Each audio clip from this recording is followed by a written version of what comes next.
Hey guys, let's take up assessment 5, and it went so well that we really don't have to go over too much. We're just going to go over the parallel line theory, the linear sequences, that's the nth term, and fractions of time. Let's get started.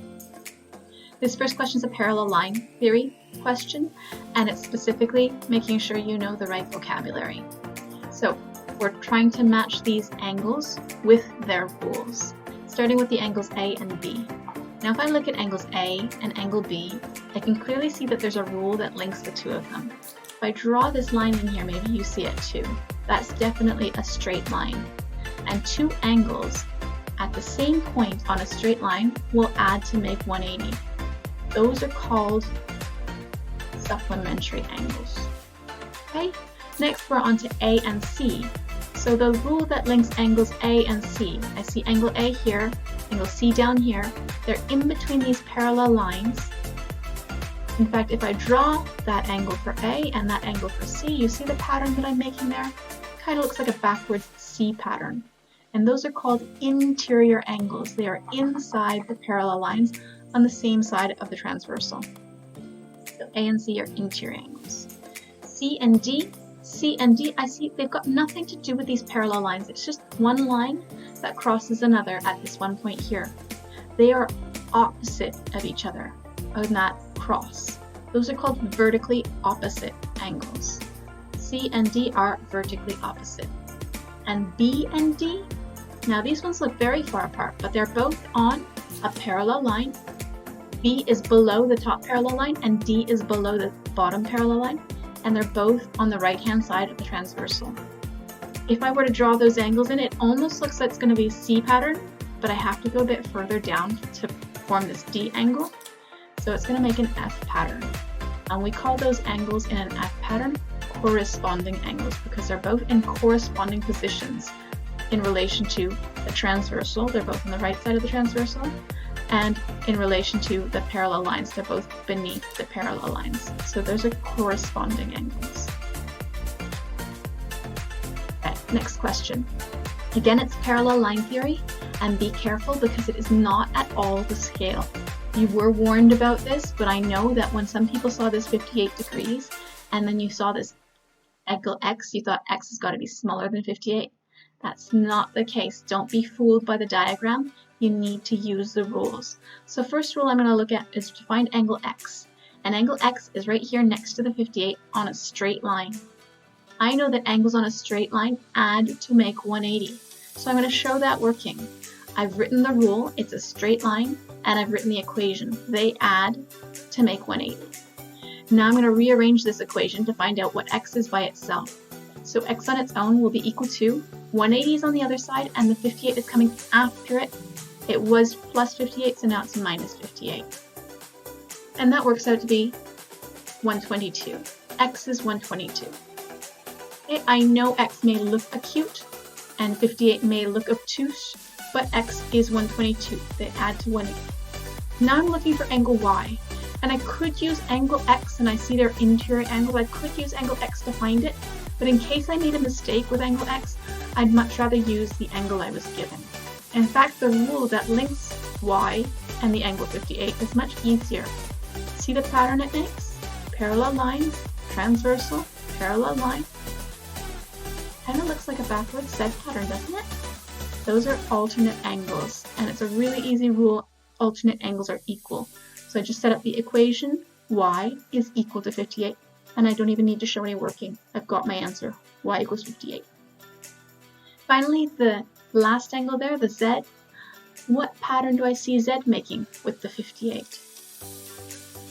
They're both inside the parallel lines. They're both on the same side of the transversal line. Those are interior angles. That's a C pattern. So I know that Z and 58 add to 180 because that's the rule about angles in a C pattern. Interior angles add to 180. So if I want to find out what Z is, I'll get Z on its own. I move the 58 to the other side, and Z is 180 minus the 58. That means Z is also 122. And that shouldn't be a surprise. Look at this diagram here. X and Z make a Z pattern. They're alternate angles. Just like Y and the 58 made a Z pattern. They were alternate angles. So these two angles are equal, those two angles are equal. These two angles add to make a straight line, so do those two. So I'm feeling pretty confident about my answers here because I solved all these angles in different ways, and it all seems to make sense and work out. Okay, the nth term rule now. Fill in the blanks to continue the pattern to complete the nth term rule for this linear number sequence. First of all, do we see a pattern here?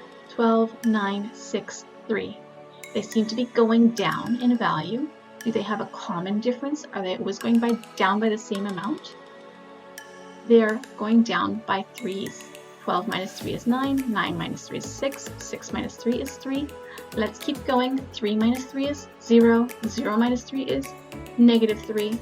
So the nth term rule must be t equals, and then we put the common difference. Now my common difference is going down by 3, so it's -3.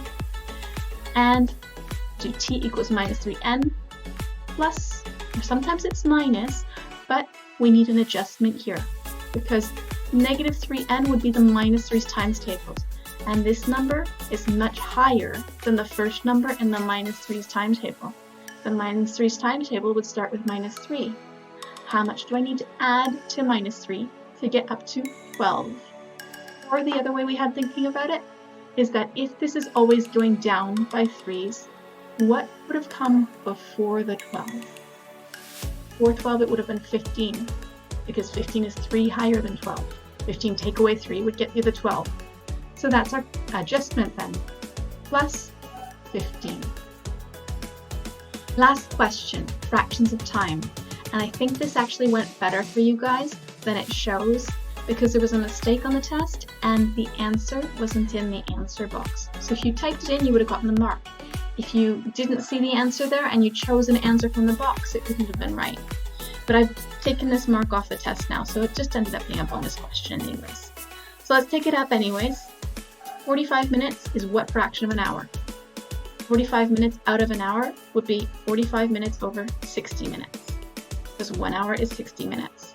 Now to simplify this fraction, that would be dividing both top and bottom by the common factor, which is 15.